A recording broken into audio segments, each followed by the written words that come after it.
mga mi-aladder, galing-galingan luto. Share muna tayo. Nakita ko lang to sa Facebook kaya ginaya ko kasi mukhang masarap. Ang salted buttered crab nga ni, ewan ko nga lang, hindi ko lang alam kung anong kakalabasan, kung ano ang lasa. Siyempre, nagisa muna tayo ng butter, garlic.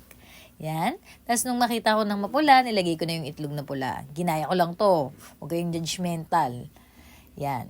Papulahin nyo lang. Yan. Gigisahin natin. Maigi. Pag nakita mo ng gisa, lalagyan mo na yung mga pampalasa gaya ng paminta at magic. Yan. At kapag medyo gisang-gisa na, nilagyan ko lang yan ng konting tubig para magsabaw.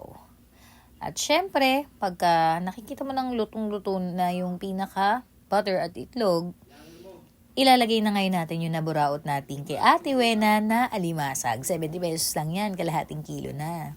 Siyempre kasi, ang tumal-tumal sa palengke, kaya yan, ang dami kong naburaot na alimasag, napakatataba. Ayan, naglagay din ako ng konting Sprite kasi para pampalasa. At, syempre, pagtapos niya na itakpan at viola, ubos ang alimasag. Yun lang!